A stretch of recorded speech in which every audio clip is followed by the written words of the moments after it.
Lord, give us your spirit, revive my heart, revive my soul, revive my innermost being, Lord. Give me your passion. Maging mainit ako sa iyo, maging maapoy ako sa iyo, maging maalab ako sa iyo. Lord, na mag-share ng gospel, Panginoon, una sa aking mga pamilya na wala pa sa Panginoon. Wag yung nakikita nyo, negative, tigas ng ulo yan, bayaan mo, sa impyerno yan. Demonyo yan, bayaan mo na yan. Palalayasin mo nga yung demonyo Amen? Amen po ba? Amen. Nasa iyo yung kapangyarihan. Amen. Gamitin mo. Libre yan. Bigay sa iyo. Makapangyarihan niya. Palakpakan mo ang Panginoon.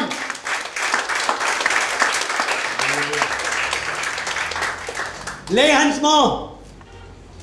Palayasin mo yung mga demonyo. Ano ba demonyo sa utak ng asawa mo? Sa buhay. Demonyo sa mga anak mo. Lahat yan, espiritu yan. They are all evil spirits. Hallelujah. Purihin ng Diyos.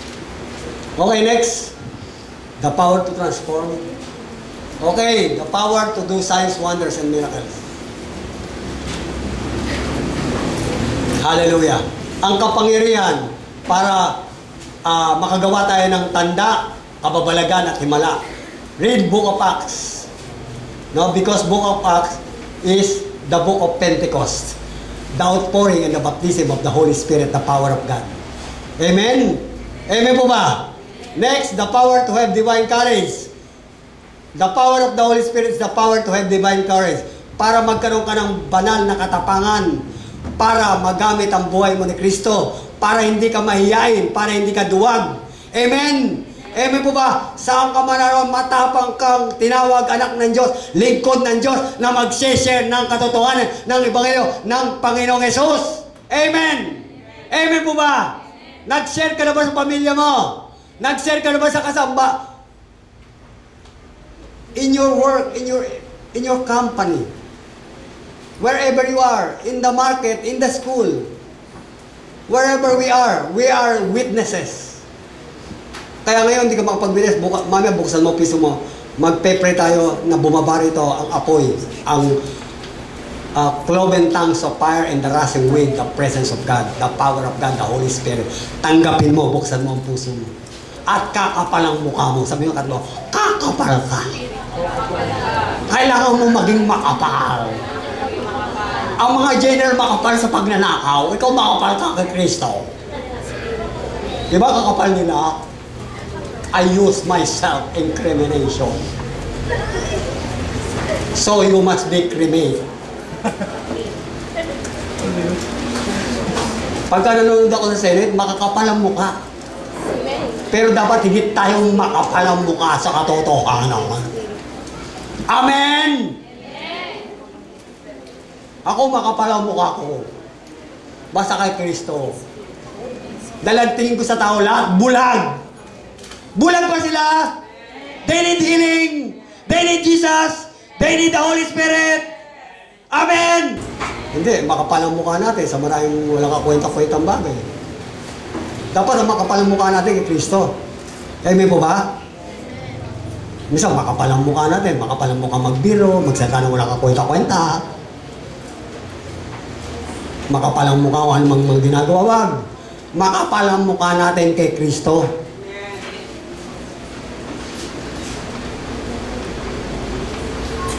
Okay lang. Pagtawanan tayo, o sige talaga. Praise the Lord. Amen?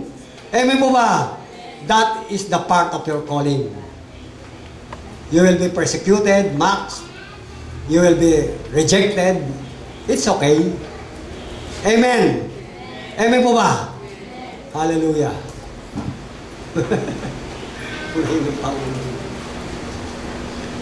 Hallelujah. To have divine courage. Yung banal na karunungan, ay banal na katapangan. Hindi matapang ka sa sabunutan. Pagka sa sabunan, matapang ka sa barangay. Hindi doon. Matapang ka sa bunga nga, Hindi, matapang ka sa pag-ibig ng Diyos. Matapang ka kay Jesus. Amen! Matapang ka in God's mercy, in God's love, in God's grace, in God's salvation, in God's healing, in God's blessing and miracles. Amen? Hallelujah.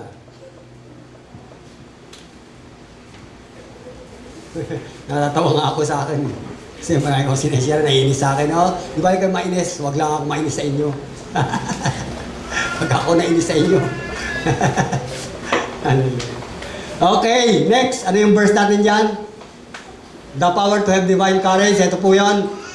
Ngayon, Panginoon, Gawa 4:29-31. Pinagbabantaan nila kami. Inuusig nila kami. Pinagtatawa nila kami. Tinatakot nila kami. Okay lang yan. Tulungan mo ang iyong alipin na maipangaral ng buong tapang ang iyong salita. Iunat mo ang iyong kamay upang magpagaling at loobin mo sa pangalan ng iyong banal na lingkod na si Jesus ay makagawa kami ng kababalaghan. Pagkatapos nilang manalangin, nayanig ang pinagtitipunan nila, silang lahat ay napuspos ng Espiritu Santo at buong tapang na nangaral ng salita ng Diyos. Sino yan? Si Pedrong duwag. Amen? Amen po ba? Duwag. Basahin yung Matthew, Mark, Luke, and John. Duwag siya nun. Duwag, matigas ang ulo, mapag-alilangan, tinatwa si Kristo, nanaga ng tenga ni Malco. Amen? Pero noong Acts chapter 1, Acts chapter 2, Book of Acts, si Pedrong duwag, naging Pedrong makapal ang muka. Totoo ba yun? Hindi. Kaya paglabas mo rito, dapat makapal ang mukha mo. Hindi ka gagamitin Diyos pagka ikaw ay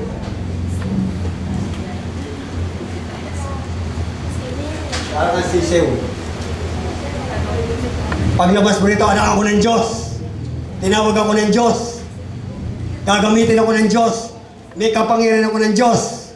Amen? Pinagpala ako ng Diyos. Lagi kang nangiti, hindi ko nakangiwi. Walang anak, sabi mo sa katabi mo, walang anak ng Diyos na nakangiwi.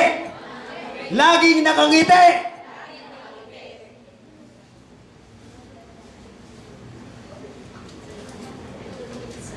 Ano masaya? Nakangiti o nakangiwi?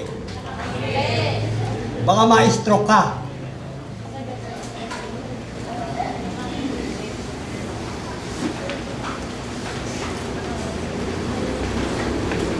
Hallelujah. Okay, next. Matatapos na tayo. Dahil magpe-pray tayo. Okay, sabi 2 Timothy 1:7, sapagkat hindi espiritu ng kaduwagan, sa ibang salin, hindi espiritu ng pagkamahiyain ang binigay sa atin ng Diyos, kundi espiritu ng kapangyarihan. The power to heal, the power to save, the power to transform, the power to do signs, the power to give life, the power to give peace, the power to give joy, the power to give victory.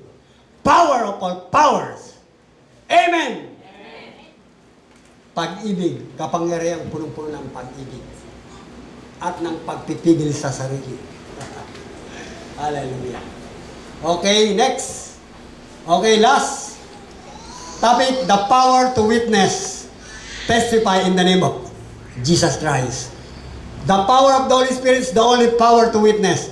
Pag wala kang power ng Holy Spirit, talagang nahihiya ka, wala kang tapang, wala kang lakas ng loob, hindi ka magagamit ng Diyos, lagi na lang ang buhay mo malungkot, walang pag-asa, talunan, nervous, stress, pressure, defeated. Okay. Kaya sabi rito, Acts 1:8, ito yung sinasabi ko sa inyo, bago pumanik ang Panginoon sa langit, ito yung kanyang last message, last farewell, when He was resurrected. Pagkatapos siyang mabuhay na mabuhay, nagkaroon siya ng last testament, last farewell, last words, last message. Ito po sabi niya, but ye shall receive power after that the Holy Ghost is come upon you, and ye shall be my witnesses unto me, both in Jerusalem and in all Judea, and in Samaria, and unto the uttermost part of the earth. Ibig sabihin, hindi ka lamang sa Wawa, hindi ka lamang sa Nabotas, saan ka mamaparoon, saan ka mandali ng Panginoon, saan ka man nagtatrabaho, saan ka man nag-i-schooling, saan mang lupalop ng mundo, magiging saksi ka at patuto ka ng Panginoon sa pamamagitan ng banal na Espiritu na kapangyarihan ng Diyos. Amen! Makapalang mukha natin. Hallelujah.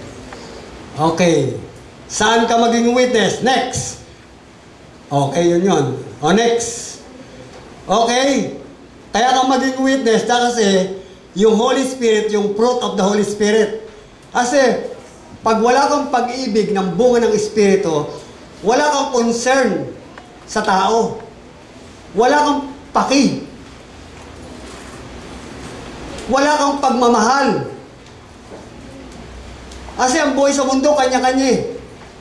Pero pag kami pag-ibig ka ng Diyos, yung Espiritu ng Diyos, you are concerned. You have God's love. You have God's mercy and compassion for the lost souls. Amen. Amen po ba?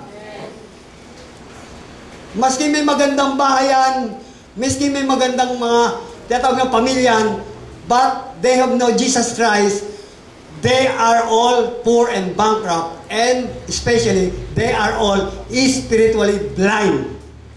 Amen. Amen po ba? Ang buhay ng tao wala sa panlabas.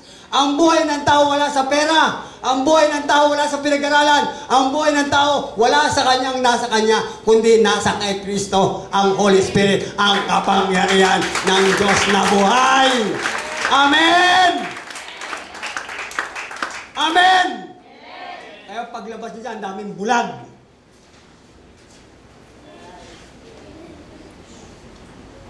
Spiritually blind, spiritually dead.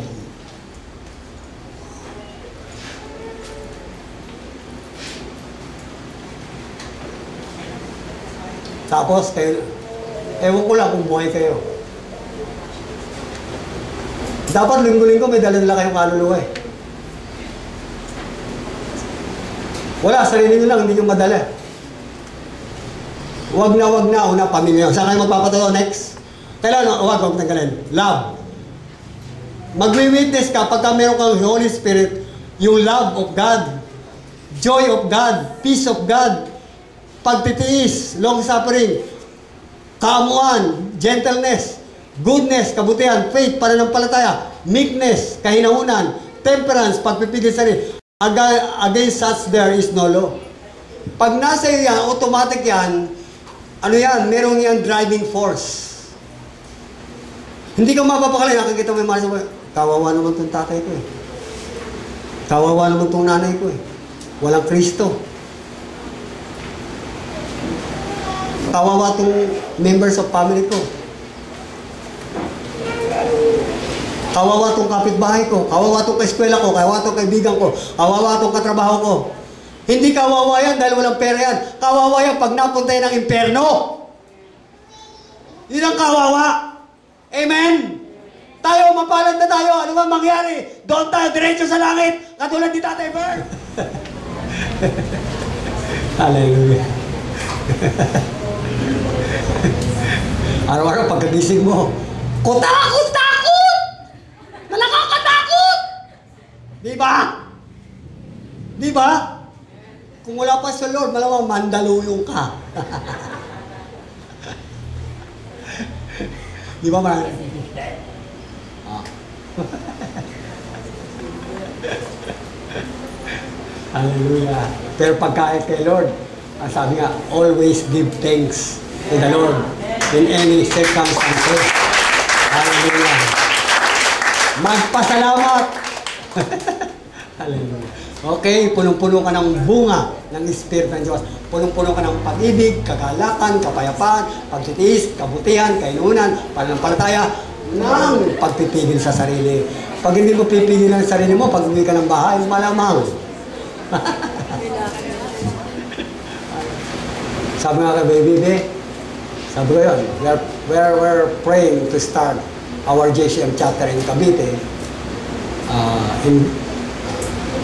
Tapos sabi ko, alam mo, mayroon akong ano eh. Sabi ko, yung ano natin, yung gate, palalagyan ko yan ng verse.